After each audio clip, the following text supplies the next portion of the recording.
you've been in search for the perfect formula to style, lay, and represent your grooming to a T, search no further.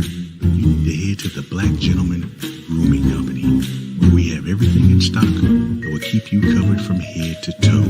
It's swagger, it's style, it's class, it's luxury. The Black Gentleman Grooming Company, located at www.theblackgent.com.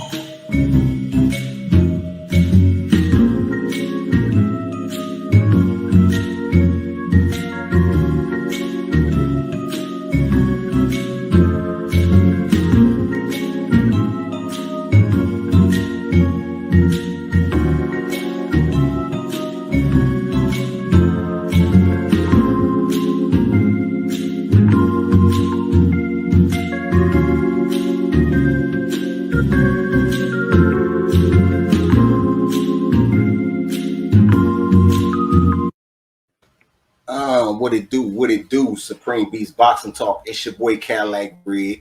You know what I'm saying? I'm here with my brother KG, and this is Interviews, though. You know what I'm saying? And yeah, man, we got a special one for y'all, man. You know what I'm saying? I'm here with none other than Michaelangelo Tunner. You know what I'm saying? First of all, Red is family. Yeah, hold on. I ain't even want to get to that part. Right. You know what I'm saying? I wanted to introduce him formally, then tell him, you know what I'm saying? But you know what I'm saying? Michaelangelo Tunner, you know what I'm saying? Also known as Wise the Warlock, you know what I'm saying? But better known to the family, you know what I'm saying? This Combat Toolbag, you know what I'm saying? In the building, you know what I'm saying? What it do? You know what I'm saying? So, yeah, man, Mike, man, what's going down with you, man? What's happening with you, man? Pleasure to have you.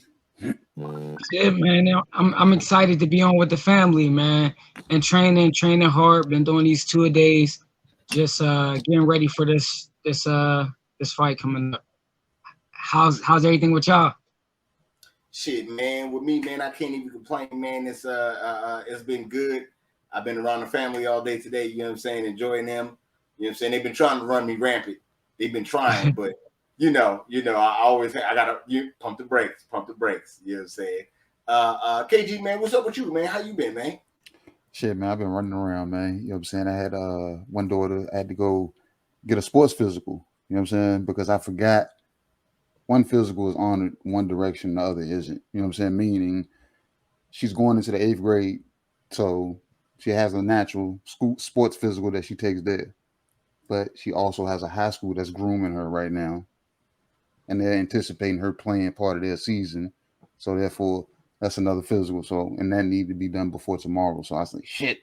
So I had to go out and pay for it. Take care of that, got her straight, got her squared away for this upcoming season. So that's how my shit went. And then I had to call Red to see when we was getting this damn shit cracking. You know what I'm saying? Because I knew we were supposed to talk to you, bro. But I was like, what time? I said, we do them at 4, don't we? Red was like, yeah. I was like, well, shit, man, I had a little lunch date I had to go. Yeah, you know what I'm saying? It was like something I couldn't miss because I kept passing it over. She kept passing over. I said, no, we both gonna spin the block at the same time and parallel park. Mm-hmm. You know what I'm saying? So that's where we at. Okay. And now we're here. Yeah. Okay, so Mike, man, if I'm not mistaken, this you have coming up your pro debut, correct? Yes, sir. It's my pro debut, my first fight in boxing. Okay.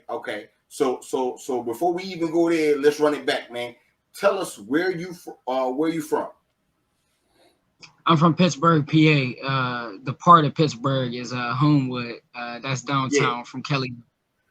Yeah. You know. I know about. I didn't heard about Homewood and the Wilkinson niggas. You know what I'm saying? But Homewood is where it's at. I heard. I don't know. Yes, sir. I don't know. You know what I'm saying? I ain't been out there, so I don't know.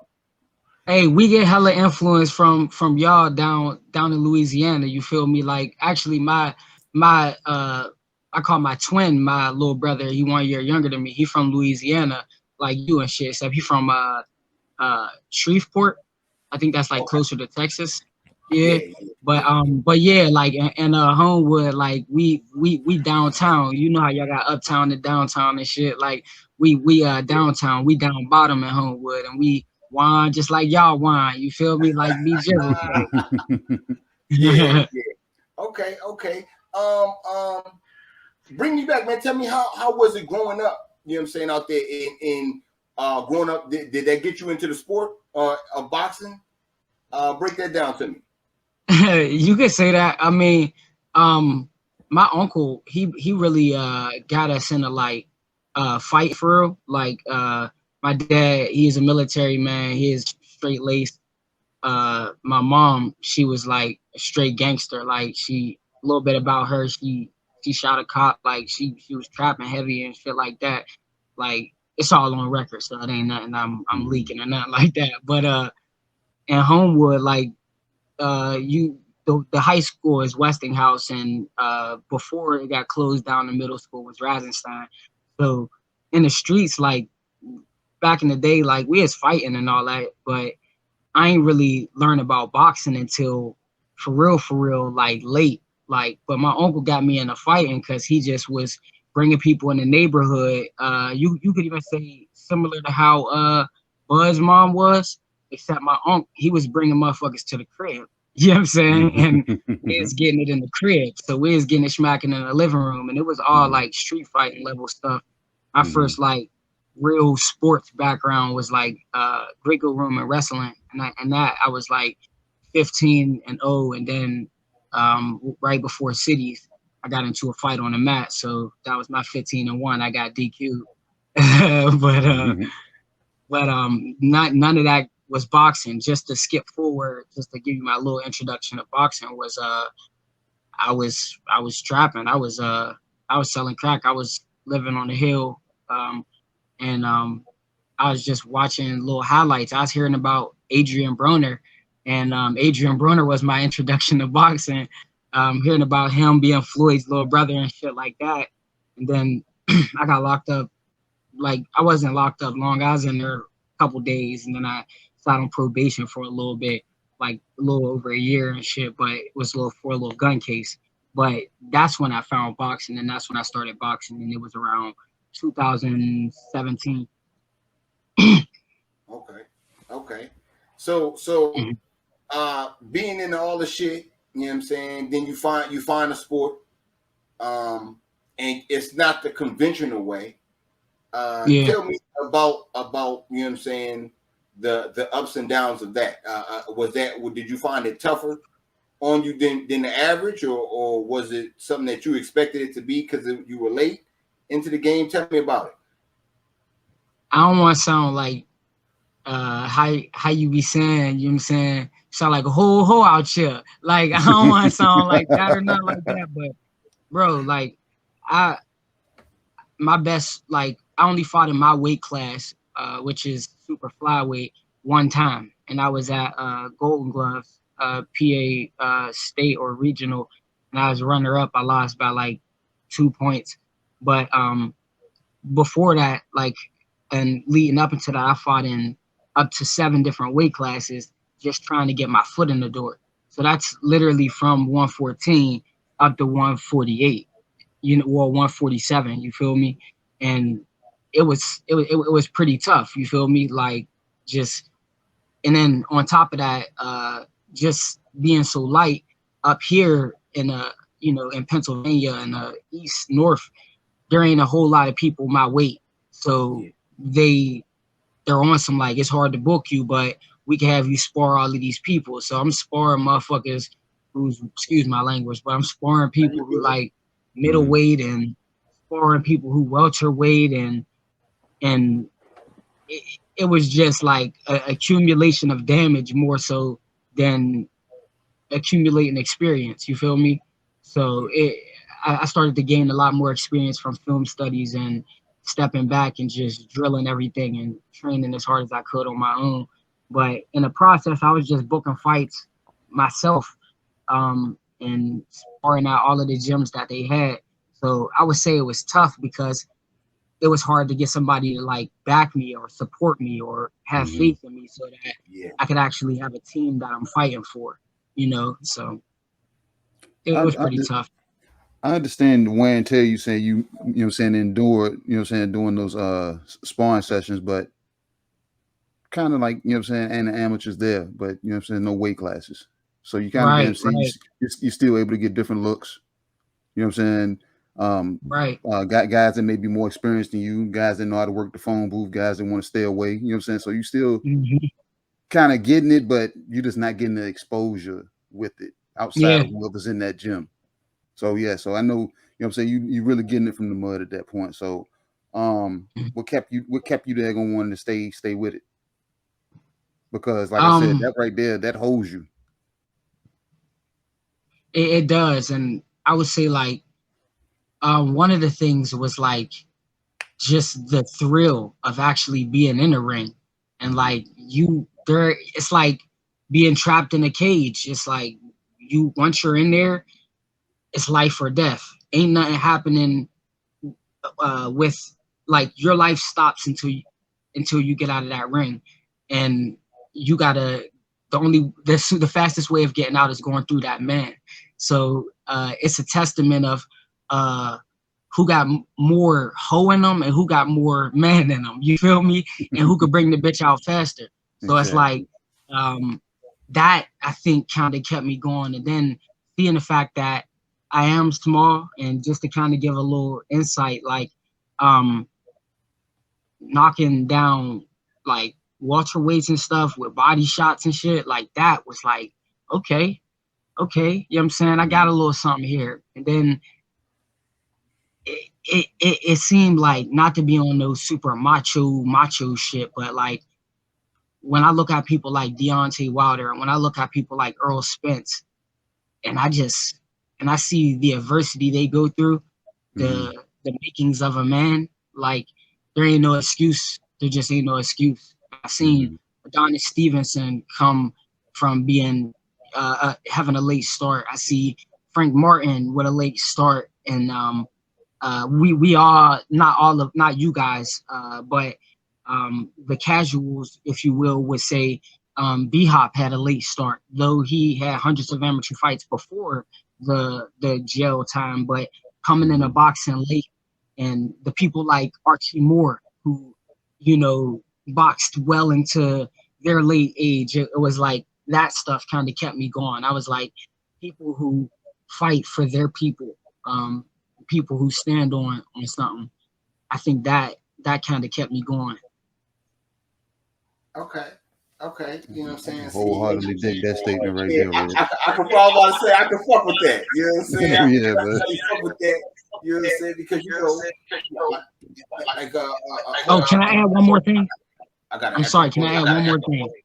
I gotta say, obviously, it goes without saying, but I have to say, the LDBC, people like y'all, you know what I mean? The people who keep boxing alive, the content that y'all analyze to the white meat, to the bone gristle, you feel me? Like, to ain't nothing left. Like, where with the old media or them other folk, like they give you the fat and keep it pushing, or give you a narrative. And it's like y'all keep it so raw that it's like y'all give people something to fall in love with and stay in love with. So LDBC, you know, the usual suspects, it's a usual suspect ting out this mug. You know what I'm saying? Like people like y'all. That's a big salute, man. Yeah, man. Appreciate that, man. Yeah, like I said, man, I could definitely do that. You know what I'm saying? I could fuck with. Hold on. Combat, you got a little echo when you're done. Hit me. Yeah. It was a little bit of echo and shit. But nah, like I said, I could fuck with that though. I could fuck with what you're saying, just off the strength that knowing that it's not impossible. You know what I'm saying? Like I see people doing it, and I see people doing it the right way. You know what I'm saying? I can do that, and you know what I'm saying? I'm a product of that, so I can definitely dig what you're saying. Okay, so amateurs is tough. You know what I'm saying? And it's tough fighting people at your weight class. You fighting guys well above, but you sticking with it. What made you, when you turned pro, what made you decide the weight class that you're fighting at versus the weight class that you want to be?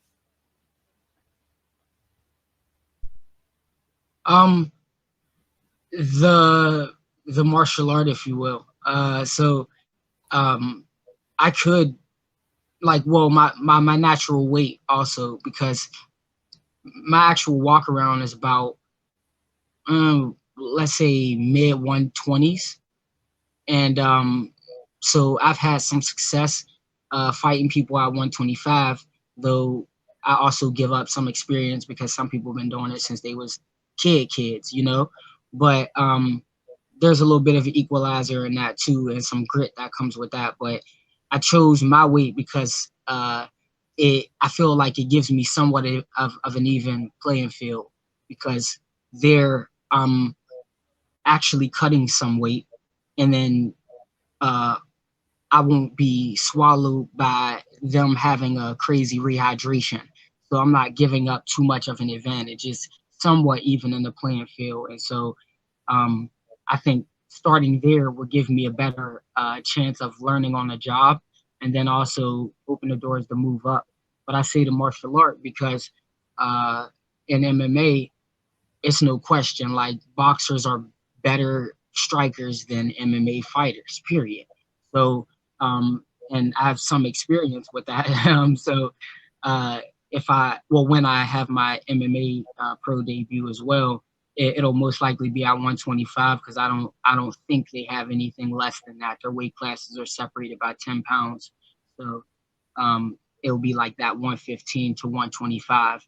And when I eventually, not that there's a whole lot of growing into, but when I adapt to the weight of the opponents, I think that's when you'll see more of a move in weight classes. Okay. KG, you got something on that? I think I missed where you said what weight you're going to come in at, that you're going to debut at. 22. 122. It's super flyweight 115, but okay. They move the weight. The opponent moved the weight to 122, so it's no problem. Okay. So in that, because that's pretty much your walk around weight, pretty much anyway. And you see yourself going there eventually. I feel, you know what I'm saying, you're supposed to pace yourself.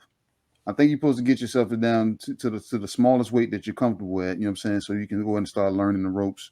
You get the ropes up under you, you know what I'm saying, you get your feet wet, then you can start gradually going into your weight. Because like you said, now, and I know I'm about to repeat what you said, you got guys that are coming down 50 pounds, 50, 60 pounds, you know what I'm saying, in some cases, you know what I'm saying, so they're already big guys. And then, like you said, there's no rehydration clause. These guys are fluffing back up like Jose Benavidez. This motherfucker came in 172 pounds and 154 pound daggone bout. So, and the day before, everybody was saying he was drained. Yeah. So, yeah, man. So, a lot of guys play that shit. I think a lot of guys are playing around with that shit, but at the same time, it's doing their bodies a damn disservice, because their body got to damn get acclimated to that, and that's the hard daggone process. And then you got somebody like you that's naturally at these weights, you're able to damn dog. And I heard you say you like to get to the body. You know what I'm saying? So if that's the daggone case, man, I feel sorry for who that is. Who would you, you know what I'm saying? Who, you know what I'm saying? I know your uncle damn got you guys going with fighting, and pretty much damn, I understand the concept of that was survival. Getting y'all ready so y'all ain't had to be ready, you know what I'm saying? So being damn, you know what I'm saying? So if shit went left, you know what to do. But when it turned to boxing, who did you want to be like, or who did your trainer kind of get you to emulate? Because everybody has them a particular style. Was it damn just a natural daggone I don't know if Pittsburgh has a style, but you know Philly does, you know what I'm saying? So how did it spin? So one of the early gyms that I went to was a Latin gym. It was Ray Schaefer's. It was the second gym I went to. But that's it's a Latin gym. So they teach you to go to the body heavy and consistently, and they teach you about battle of attrition and that high guard defense. But since I boxed in almost all of the gyms in the city, besides Tom Yankello and Kong Grab Boxing and Boyce boxing gym. Those are the only gyms I haven't boxed at. But I knew this question was coming, so I have like 2 dimensions to this question. Okay. At my best, because I don't want to offend nobody, you know. And then I have, you know, my average. So my average, I would say, Chocolatito, Charlo, Beterbiev, Gary Russell. I would say that because that is the catch and shoot, blitz, either volume or power punch, sliding scale style. But then you have, at my best, Spence, Cool Boy, Wilder, Tank. Those are the comparisons that I often get and that I relate to most as well. So what I heard on your average, on your average, the guys you name, some of those names you named off, I call those guys on the jump squad. Them guys, they can jump you. They know how to jump your ass and get you on your heels. You know what I'm saying? And then on the other side, some of those guys you named, they can jump you, but they're more so apply consistency, and they're cool with that. So they can get you on the heels, but they're not really looking to. They're just gonna walk you down and just go ahead and just let you one of them fall apart yourself. So what I'm getting from you is, and Red knows this about me. When it comes to any style, I love boxing to the meat of it, to the bone of it, to the earth of it, where it came from. Red knows for a fact if it ain't pure boxing and I get some kind of stoppage, I like those ones that, you know what I'm saying, you beat a man to the point that his will is gone and somebody outside of that ring has to show serious concern that the fight gets called that way. Because like I said, that means something in you is trying to hold on, but the will is just broken. You know what I'm saying? Now when you walk past me, you look at the ground, man. Your text messages seem like they whispering. You know what I'm saying? That's the type of shit. And you sound like them. You trying to have a even balance of it all. You know what I'm saying? But as far as like your style, like before those guys came about, who were you? You know what I'm saying? Like, were you jab first or were you damn dog first? I'm glad you asked that. I was dog first. No question. I had that. My first boxing like idol, and still to this day is Marvelous Marvin Hagler. But this tiny Latin version of that, who ain't switch hitting all like that, would be at least one dimension of him would be Marco Antonio Barrera. So that's who I was coming out the gate like, and that's who I like emulated the most, studying him versus you know, the trilogy he had with it wasn't Lopez, was it? I'm sorry. But started studying a lot of Marco Antonio Barrera is kind of how I came out. But I got on the boxing aspect after I realized, like, fighting all of these different size people, like, everybody ain't gonna collapse, you know, everybody ain't gonna go. Sometimes you're gonna be slugging it out, and to be honest, like, that's not the sweet science. That's not the art. The art isn't a machismo game. The art is to set up and destroy, not just outlast and outwill, but, you know, outsmart and destroy and break down. So I started to educate myself on more meticulous or more educated boxers, and to go back to Pittsburgh style, I started to get more of a three-dimensional style when just looking at the history of like a Charlie Burley and the Black Murderers Row and Coleman Williams and all of those, Ezra Charles, all of those older guys, and then working my way back up to see like the B-Hops, the Winky Wrights, and people like that, so that I can see what Larry Holmes, so I can see what an educated jab looks like, Winky Wright, so I can see what an educated jab looks like, and then comparing those, the old school style, getting to you, getting busy, no hope really in you, versus like the new school style where a lot of it is a lot of outpointing, outflash, and trying to outbox. So I think the duality of both is, in essence, the sweet science, that complete freedom, like Robinson, you know.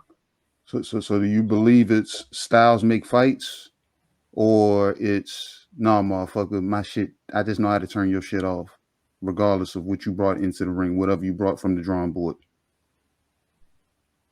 I think it's too easy to say styles make fights, to be honest, because if that was the case, Floyd would not be undefeated. And I hate to use that man as an example because I don't like to lean on him for nothing. But I say it's a sliding scale. There's that styles make fights end where a lot of people live. And I would say that's almost a casual mentality. But then it's the my shit is going to work. And that's when you look at some of the pound for pound greats, like even I think it's my pound for pound number 2, Jamel Charlo.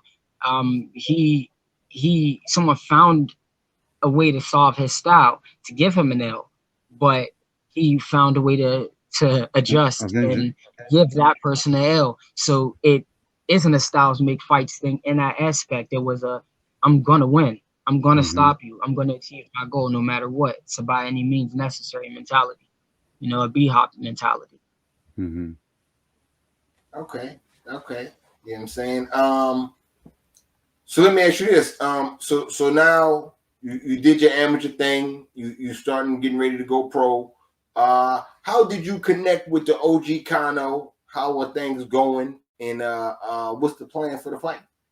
Whatever you could give up for the fight, not nothing too crazy. So I was a member at LDBC, like us all, like Kanu as well, and still am. I said I am, but we follow each other on social media, like I follow y'all, and we were liking each other's stuff, like back and forth, just habitually, and then randomly I was like, I caught one of his lives. He got on. He said, "I know it's been a while, y'all, but I'm on and I'm watching his lives."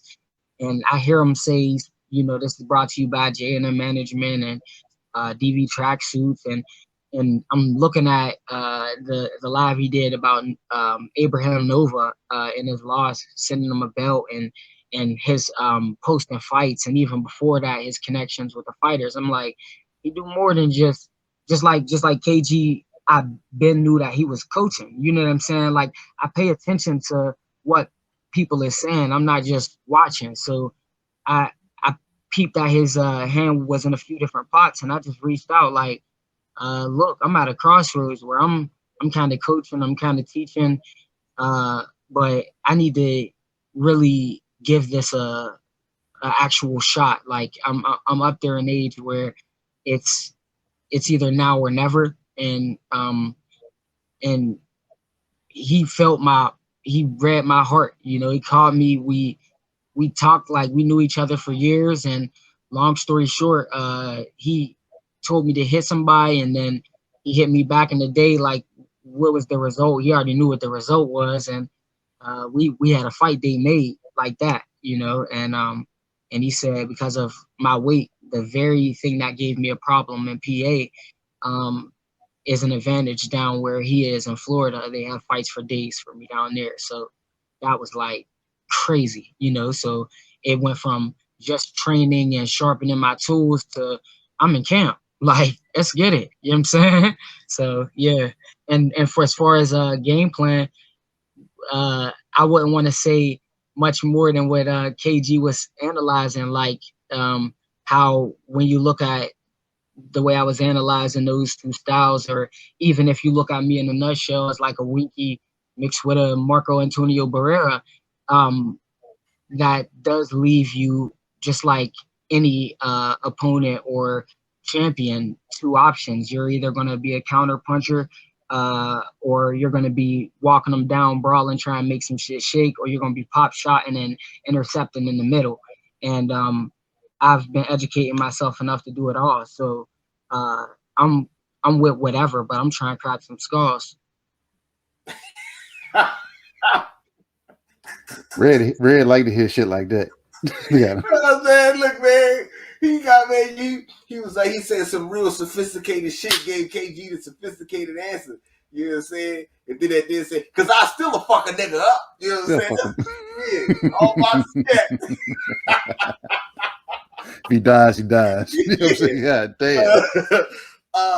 Okay.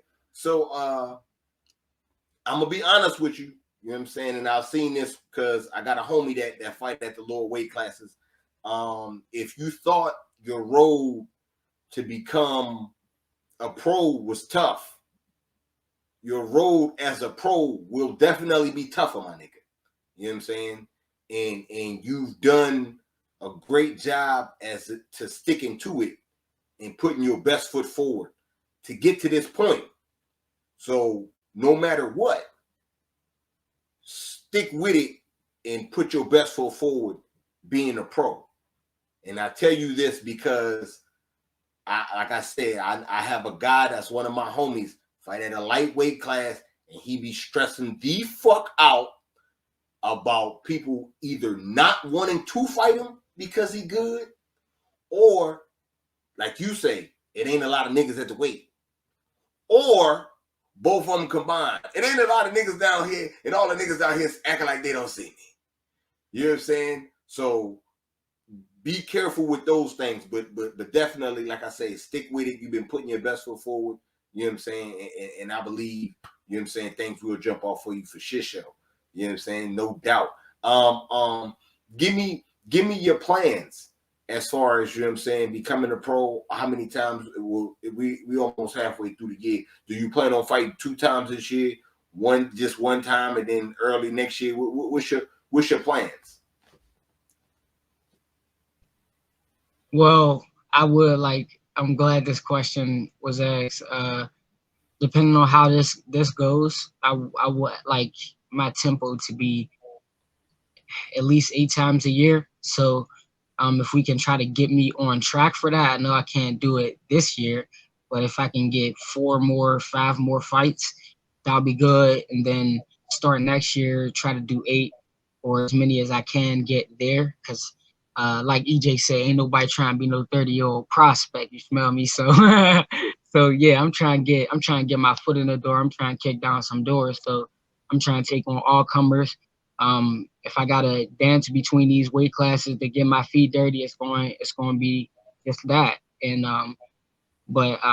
yeah, my plan is I want to try to be as active as possible. I want to try to become undisputed. I want to become undisputed at 115, and if possible, do a cross-platform thing and make some major fight in the MMA, and start my own fight league with in conjunction, like in cohesion with the LDBC. So something that we can call our own. So yeah, that's the plan. Okay. KG, you got something for him? So I hear you talk MMA, and then you said you dabbled in Greco-Roman wrestling. So you pretty much a striker. I can't gonna get, you know what I'm saying, what I want going, smother my punches, get close to you, slam you to the ground and pound you. Pretty much is that you? Hold on. They got geckos in Rome? Hey, yo. No, Greco-Roman wrestling. It's a style. There's freestyle wrestling. Oh, okay, cool. But yeah, and also so I've workshopped a little bit of Brazilian jiu-jitsu. I have experience in Aiki jiu-jitsu, which is Aikido and Japanese jiu-jitsu blended. Is known as the unarmed style of the samurai. Yeah. So there's some little tricks that I be pulling off. So my first MMA fight, it was a stoppage, but it wasn't a KO. It was a submission. It was a I don't know what it was called, but I did some shit on it. You know what I'm saying? So yeah, I'm like silver there, minus the kicks. You feel me? Okay. Yeah, I trained Brazilian Jiu-Jitsu for a little bit. Sorry. I trained Brazilian Jiu-Jitsu for a little bit, and the only reason why I did it because I grew up. I had an uncle, man. Every time I went to his house, his hallway would be dark, so you didn't never know where the fuck he was at. And I come in and I ask my auntie, I'm like, well, hey, where Uncle Van at? Oh, he probably in the back somewhere, going back there. He looking for you like that or whatever. You walk out in the hall, you walking down, he'll jump out of nowhere, ball your ass up and slam you down to the ground. Got your ass, boy. You know what I'm saying? You'd be like, God damn. So I had this damn thing, man. I ain't like being touched. You know what I'm saying? Like, especially like if I got into a fight. So that's why I got into learning how to throw with my hands or whatever. Because I was like, if I can throw with my hands, I ain't got to worry about you hugging up on me and shit. So fast forward, you know what I'm saying? I come across the MMA gym. Guy was telling me he was going to teach me how to throw a punch. I said, you didn't see me knock down 3-4 people. How you going to teach me how to throw a punch? You know what I'm saying? He said, no, I'm going to teach you the mechanics. So he taught me the mechanics. Found out he was, you know what I'm saying, Brazilian Jiu-Jitsu practitioner. You know what I'm saying? So I roll around with him thinking, I'm like, bro, you 135 pounds. I'm like 240 at that time, 245. He said, pay attention to the clock. I think probably 32, 33 seconds in, I was already tapping. This motherfucker rolled me up into an arm bar and threw his hip straight up to the sky. I couldn't do nothing with it. You know what I'm saying?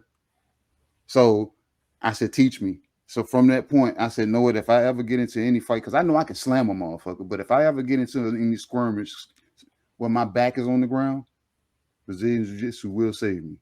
And you know what I'm saying? It built me to the point that I got so comfortable to fight off my back if I had to, if it were to ever happen. So, yeah, this is necessary.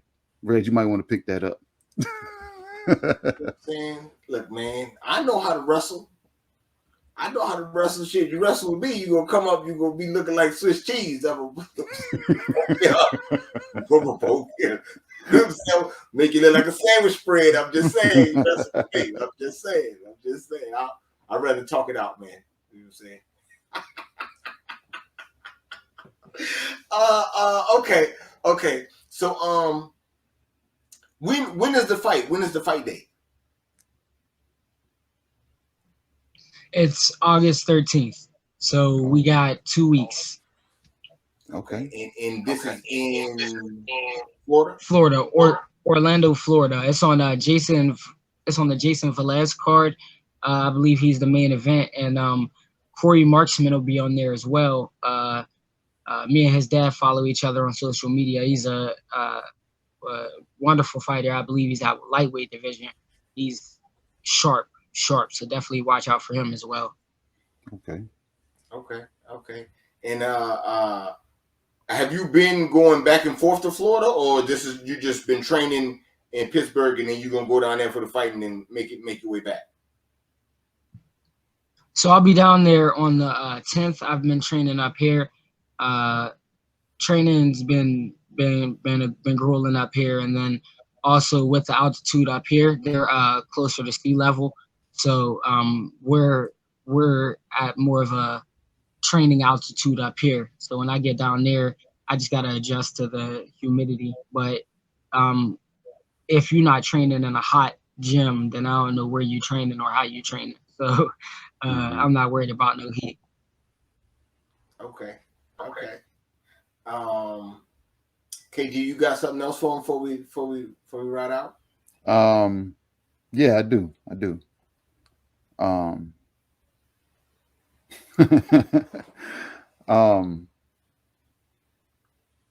Why do you need a Glock?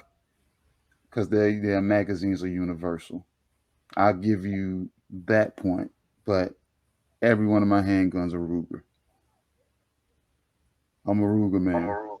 Yes, sir. That's what I'm talking about. See, that's why it was why or why not Glock. And I love that you support, man. Thank you. So I see you though. I see you getting your daughters ready. I see you with the machine guns. I see you working, sir. But yes, you are in the class, which I also put in my video. If it's why not Glock, it could be aesthetic, it could be brand choice, it could be the fact that you ain't hurting. You feel me? Because Glock, one of the pros is its popularity. It's easy to find and it's inexpensive.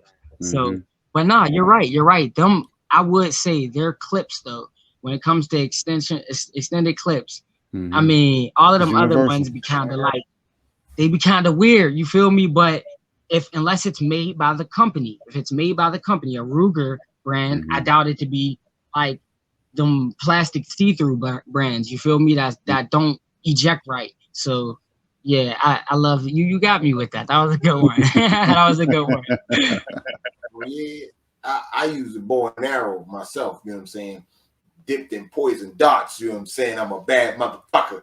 Wild Indian shit. I don't play.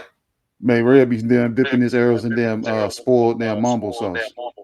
And kerosene and setting them on fire. He said, I'm trying to take down my target with one shot. These ain't alligator, Red. You are not in Louisiana swamps no more. I mean, I'm saying, you know, you can't. It's still in me though. It's still in me though. Okay. Let me ask you this one. Would you have a channel and you make content on YouTube? Break down to us what the content is about. You know what I'm saying, and let everybody know where they can find you at and to subscribe. Thank you. I appreciate that. Now, like, my main channel is Combat Toolbag. It's a martial arts channel and a ballistics channel. So you'll see works about anything regarding guns, gun news, accessories, ammunition, gun reviews, new gun information, just to keep the Black gun community fulfilled, coming from a Black content creator as well. And then you got the boxing side, where I handle boxing news. I do some tutorial stuff, some kind of instructional things. I'm not as great, I'll say that first, I'm not as great as the great KG. His coaching mind is next level. But I do some tutorial related boxing stuff here, and I do. I'm keeping it fun. I'm keeping it a buck, man. That's just expensive, man. That's just expensive. And also I do a little bit of boxing history stuff. So you'll see some after the fight, in between fights, I took a little quick break. Some Charlie Burley stuff, some Ezra Charles, some Holman Williams. So you'll get some education on greats other than Floyd Mayweather. You feel me? Like people who did some miraculous shit. And that's my Combat Toolbag channel. I'm going to speed through. The other one is HFO, the firm. It's a business channel, so you'll get things related and regarding business there. I am a CTAA certified life coach, so you'll get life coaching with specifically the in regards to business news and how that can apply to financial freedom. And then I have one last page, Acting Right TV. A bulk of my life was spent being a thespian, not a lesbian, Red, not a lesbian, a thespian. I had to say Red. But my mentor was I have to let everybody know this. My mentor was the late great Bill Nunn, the real Radio Raheem, Dudman. He was the reason I met Denzel Washington 4 times, why I met Samuel L. Jackson, and why I only fan out for you guys and not actors, you know what I mean? But long story short, Acting Right TV is going to be where I put some skits and acting stuff together. So I'm just a creative. Okay, that's a bet, man. That's a bet. You appreciate it for that, man. You know what I'm saying? Yeah, that's maximum effort right there. Believe that. You know what? I like that acting shit, man. You know what I'm saying? You know what I'm saying? I've been known to be quite a good lesbian back in my day. You know what I'm saying? Today. I gotta say one thing though. I loved your Candyman choice. I am being an actor and director. I'm a film buff, so I love the fact that you pick Candyman as one of your top horror film characters. Y'all was not doing, you and the OG, the motherfucking general, was not doing Freddy Krueger enough justice. Y'all know that man is invincible. He's immortal. And if you don't got no more questions, that's my last words, motherfucker. Nah, man. He is the shit. But if you take him out of the dream world, he just a regular nigga. He ain't got no strength. He ain't got nothing. You know what I'm saying? It's like taking a billion of bees from Candyman. why you gonna take away what makes him his best? No, man. And even when you do that, if you bring him into the real world, put him to damn sleep, you got to go to sleep eventually. So he back there again. Thank you. Not even that, man. Listen, man. Freddie got like 13, 14 movies, never been in the projects. Candyman do a movie in the Cabrini Green. They tear the Cabrini Green down. Nigga, I'm just saying. It's just a different, it's levels to this shit. You know what I'm saying? When you're black, you know what I'm saying, you're really scared niggas, okay? Ain't no way in hell niggas out here slanging whammies all day. You know what I'm saying? Candyman coming? Back shit time to come. Come on, man. Come on. Fuck the police. Fuck the detective, nigga. I killed him, and I killed the detective. Candyman coming? Nah, man. Fuck that nigga, man. Nah. Heard you looking for Candyman, bitch. Man, let me stop fucking with y'all, man. All right, man. So we got where to follow you. You know what I'm saying? Definitely good luck to your fight. You know, we gonna be tuned in. We're gonna be dialed in with you. You know what I'm saying? All the way through. So y'all already know what it is. KG, you got something for the people before we get out of here? Hey man, y'all see my shirt right here? Y'all see this? This is you know what I'm saying, from Usual Suspect, shop usualsuspect6.com. Check us out, man. You know what I'm saying? Come show the support. We got some good shit over there, man.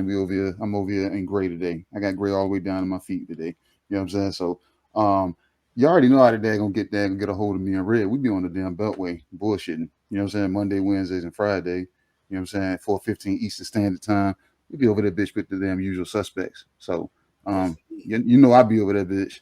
I ain't did that in a while. Y'all see my name right there. Fellas still call me KG though. Yeah, man. On that note, man, y'all make sure y'all check us out tomorrow, man. 4:15 Eastern Standard Time, 3:15 Central, man. We're gonna be bullshitting on the Beltway. You know what I'm saying? Salute to Combat Toolbag sliding through, showing us major love. You know what I'm saying, for shit show. Stay in on after we get off. You know what I'm saying, and we'll chop it up on the back end. And yeah, man, y'all already know, man. Salute to the chat. Salute to the mighty LDBC. It's the Usual Suspect Ting. Your boy Supreme Beast Boxing Talk, man. Cadillac Red, man. I'll holler at y'all in a minute, though. One. It's a Usual Suspect Ting. So I got with a sick tight click and went all out. Wow, what up with it?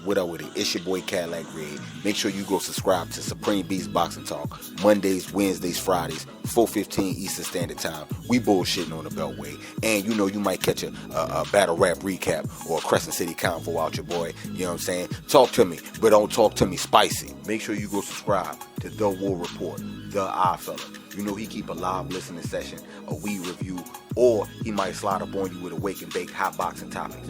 You already know what it is. And make sure you go subscribe to 503 Lion.